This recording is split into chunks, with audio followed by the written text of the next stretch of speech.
today what we are doing is we finished outcome 1, narrative and ideology. Woo! Yeah, give yourself a round of applause.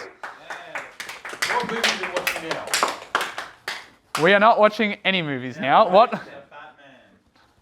What we are doing is we are going through just a quick kind of breakdown of your SAT, because that is basically what we are doing up until August. That is all we're doing.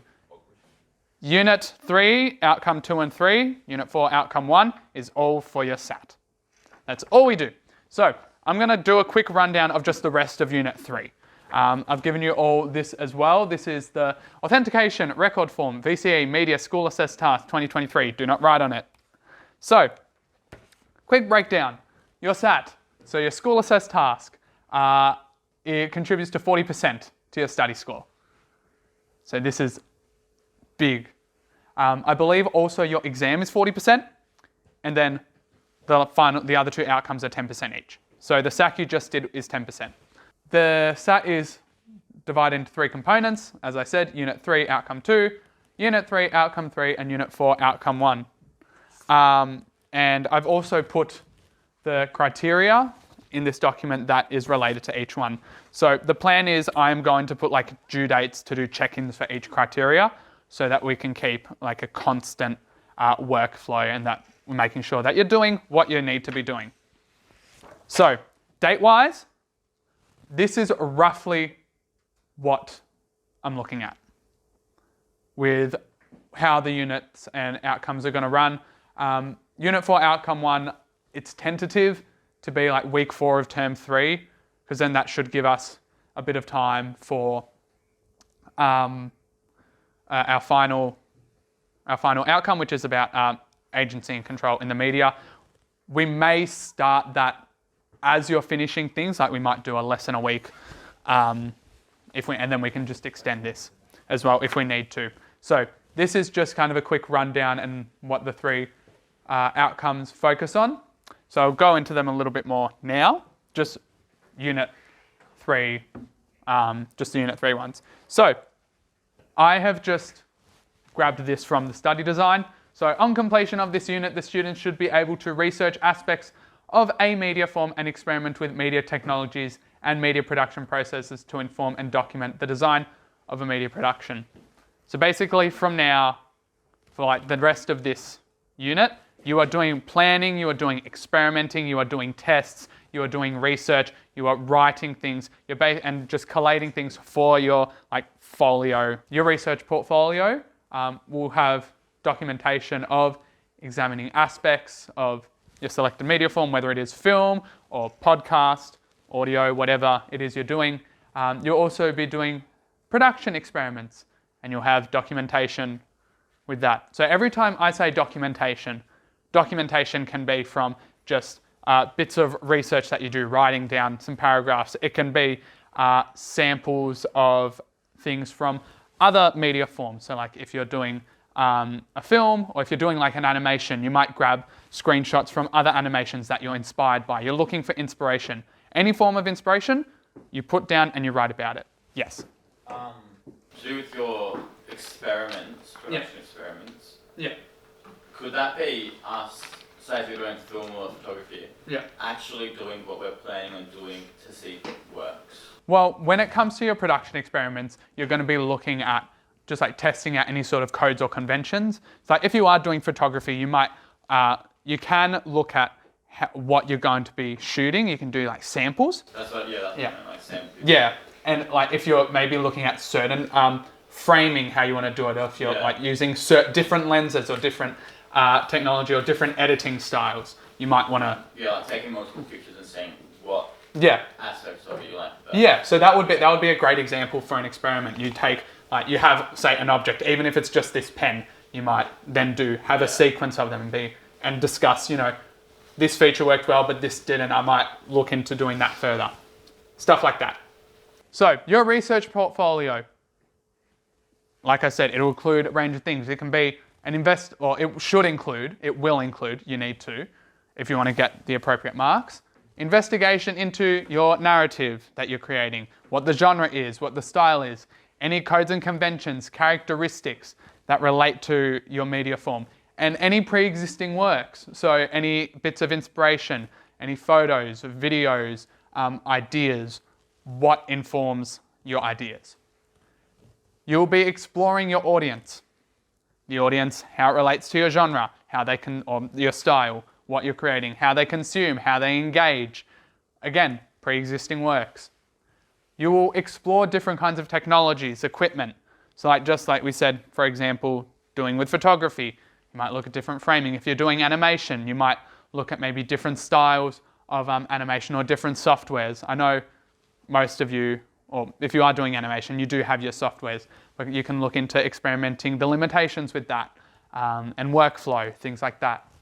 And yeah, evaluating those same thing, the equipment, the technologies, and the production experiments. So that was outcome 2. Outcome 3 takes it a step further. So this is where on completion of this unit, the students should be able to develop and document a media production design in the selected media form for a specific audience. So this one is, there's a big emphasis on what you do and how it impacts your audience. That's what you're focusing on with this.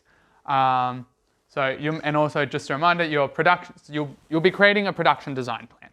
So you're basically going to be saying, all right, during my production process, this is how long it's going to take to shoot all the scenes. Is it going to be 1 day? Is it going to be over 3 days? This is how long it's going to take to animate one sequence, or what sequences you'll do first. Yes. So say you've predicted 1 day. Yeah. But it takes like 3. Yeah. Would you document that down or? Okay. Yeah. So basically, you might predict. So let's say, if you're shooting something, you might say it's going to take 1 day to shoot, but then you need to go back and reshoot. You might do a shooting day, and then you might have in your plan, in your timeline, a reshoot day. So if you have to go do any more, to retake any shots. Same with if you're doing any of your film, you might have 3 days where you do all your filming, but then you realize, oh no, this didn't come out right. So then you might have set aside just like a spare day. Your timeline as well, you don't have to stick by it. It's all a plan. It's all, in the future. You don't know how things are going to work, but you're going to document the things that do change. You're going to say, yep, this worked, I followed along with that. Or you might say, I needed extra time, or I didn't need as much time. So when you're with your production design plan, it's just a plan. You don't have to follow it to the T.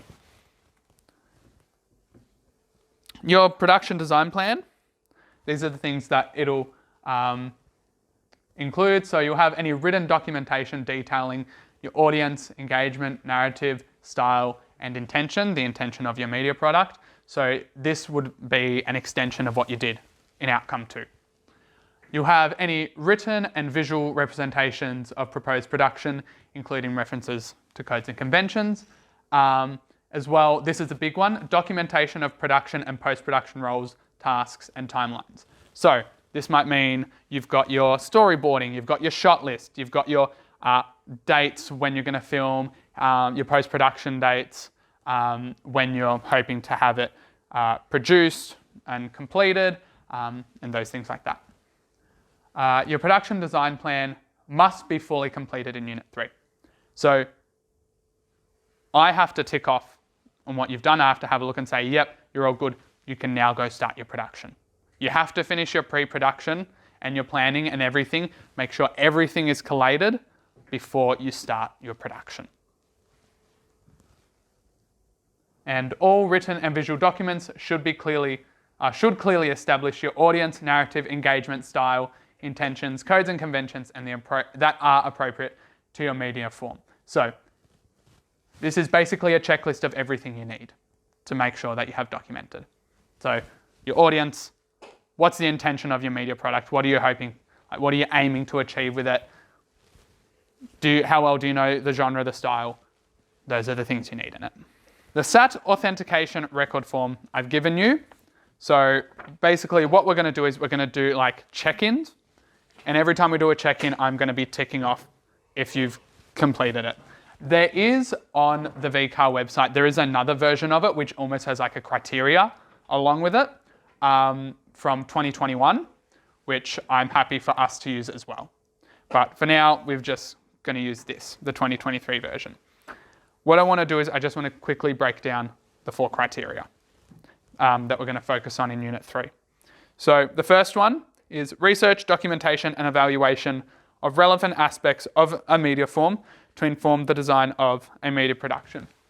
So I've put questions here. These are things that you might, or that you should consider. So this is all basically just planning. So you've done your pitch, you've pitched your idea, you've done your research on basic things when it comes to your audience, your style, all that.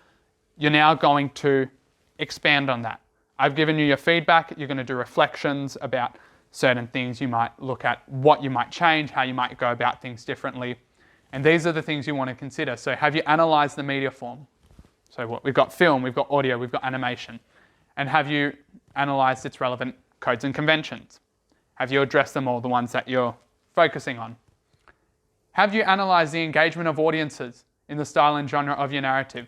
So if you're doing, I'm trying to remember, like we've got to document, let's use documentary for example. How do audiences engage with documentaries? That's what you have to explain. How do audiences engage with certain animation? What are they looking for? What do they enjoy? Have you used appropriate language when analysing and evaluating? So are you using that media language? Are you using that appropriate language when you're talking about certain codes, certain conventions, certain techniques? Media language is important.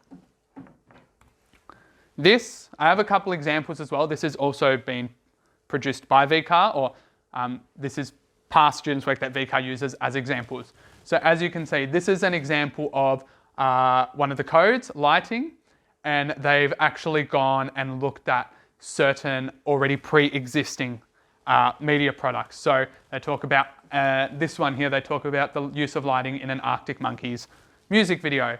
They look at some of Steven Spielberg's works, as well as other music videos. So this is the kind of thing you're looking at, pre-existing work and its inspiration, what you might use. There's another one here which talks about other codes. So you've got the use of like camera techniques in photography in sports magazines, and they found certain shots from different kinds of sports magazines from different sports and get what the photo is trying to achieve. That's the kind of thing you'd be including in your documentation. So the second one, we're moving on. So this is where you start to, you're looking at your experimentation and the documentation of the use of different equipment, technologies, and how it is going to inform your media production. So you shouldn't just do one experiment. You should do multiple, 2, 3, 4, but it all has to be relevant to your media product. So same thing, the questions, have you conducted appropriate experiments that are relevant to your media form? So any sort of lighting, any sort of, if you're doing animation, any sort of like character, like sketches of character designs, or like use of different frame rates. If you're doing audio, have you practiced using any of the equipment, whether it's the school equipment or sourcing your own equipment, things like that. Have you documented evaluations of the equipment and the use of these media technologies? And have you considered the codes and conventions, the narrative structure, the genre, the style in your documentation? Again, an example here. So this is an example of a production experiment where someone did editing. So they spoke about their intention, they spoke about tutorials, they've got their equipment, they have as well some videos here that they've linked that I assume that they have watched and they have used as inspiration to understand how to use Premiere Pro and certain editing aspects. Another one here is, it's just a continuation on from that. So they've evaluated how they went with their first production experiment and what they tried to achieve. So as you can see, it's not just like a few words, it's not a few sentences, it's like solid reflections, paragraphs. You're going to be doing a lot of writing and a lot of research and a lot of reflection evaluation. So when I did it, I think my final folio was 80 pages. So that's what you should be, like, it's also dependent on what you do. So I made like a 10-minute short film. I had my whole script, I had all the shot lists, like there was a lot of stuff that I printed and pasted into my folio, but it's not going to be just like 20 pages. It's going to be extensive. It should be extensive. What are we saying, like 50 pages is the minimum? Each said 8. Well, that will say I also went I put a lot into it. So I would say like 50 pages. Yeah, that's probably good. We do have some examples here that we can look at. But yeah, it all depends what you're doing. So like an animation, if you're doing animation, you might not have a very long script, but you might have a lot of storyboard things. So it's all relevant. If you're doing your podcasts, you wouldn't have like a script written out, but you might have other things, like you might have questions, you might have transcripts of the recordings that you did. That might be what you stick in. So yeah, but I would be looking maybe, if I were to give it a number, 50 pages as like a starting point. But as you go through, you'll start to see how much you write. Criteria 3, again, we're going into more documentation about your intention, your audience, your narrative, and of your proposed product in your media form. So, more questions to remind yourself, have you described and justified the intention of your media product? So when it's intention, when I say intention, or whenever you're talking about your intention, it's what you're trying to achieve. So are you trying to create a story to make people feel a certain emotion? Are you trying to create something informative to teach audiences new things? Are you trying to create something that they want to enjoy? It's just like there's no kind of like hidden message connected to it. It's just, something for enjoyment. That's the intention, what you're trying to aim for. Have you elaborated and articulated on the relevance of your audience in relation to your media product? Again, coming back to audience. Have you described the connection between the audience and your chosen genre and style? So this one, again, is a lot about audience and kind of your intention and what you want the audience to feel, how you want to react, what your purpose is. This is an example of an audience statement. So a person has written this out. This is like a full page, a few hundred words, and they have spoken about their intended audience, and they've been very specific. So the first sentence, the primary target audience for my short film are 17 to 19-year-old boys who live in Melbourne, Victoria, Australia. Very specific.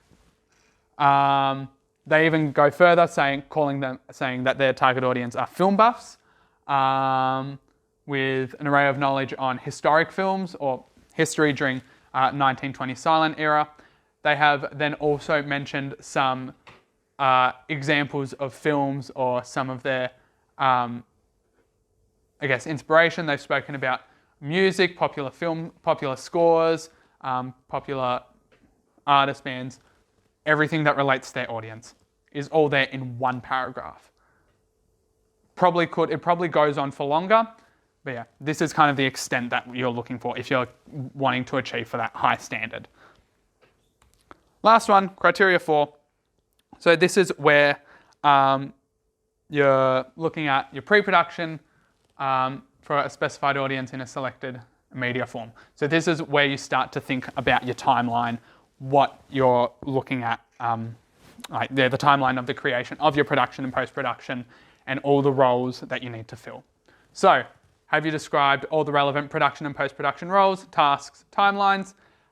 Does your documentation elaborate on those codes and conventions and the production process in relation to your intention and your audience?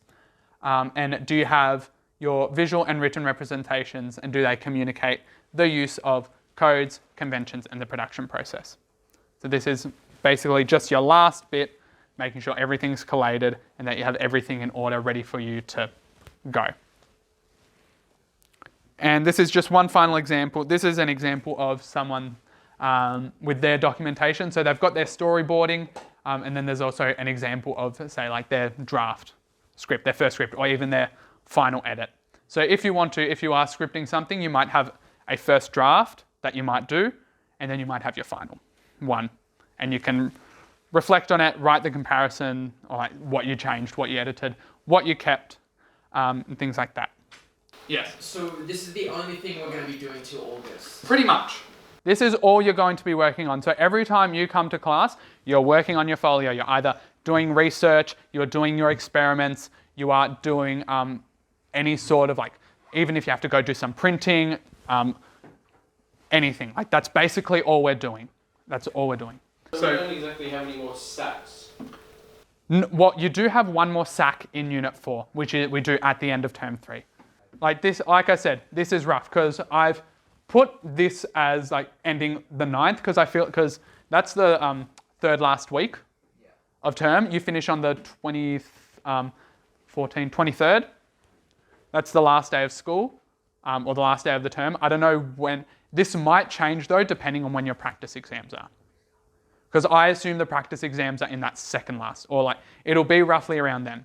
So even if I need to, I'm happy to either, I might bring it early, I might change it so that it's earlier, but I also will happy to push it back to the end of term because it is expected that over the holidays you are doing, like that your holidays is the time for you to do your production. That is when you're doing your filming, your recording, and all of that. That is the time that you do it. Then the expectation is when you come back, you should have everything done. You should have all your the production stage should be completed, and you're just doing post-production. So that means you're editing in class, you're doing any final things, you're finishing off your documentation, because even though, like I said, you have to finish your Unit 3 documentation, so that's all your pre-production stuff, but you will be doing post-production documentation. Yes. With the animation, I feel like there's not going to be much editing involved because most of it will be digital. Yeah, so when it comes to that, so like, obviously if you're doing animation, like you might be animating in class. Yeah. So like, this is like when well, that's something you might have to look at, what is like the production process of animation? Where does that line of production and post-production end? Because when I think of some animation, you've got like the people who are doing all the animation and then the post-production is just like collating everything. I would say editing is more in animation. No, because I feel like you make all of the animation first. Yeah. And then you'll go through film it, and then you're basically done. Yeah. Yeah, but So You just have to add the music. So you have to match the voices to the characters. Well, I'm not going to have voices in mine. There you go. They're going to be like robots. Yeah. So, but there you go. You've distinguished what the production process and the post-production process is. Your production process is creating all the animation. Your post-production is putting it all together. For animation, like collating it all together is probably easier, but I guess it all depends on your style and what you are using as well, what software. Does that make sense? Yeah. Any other questions? Any confusion? Excellent. All right.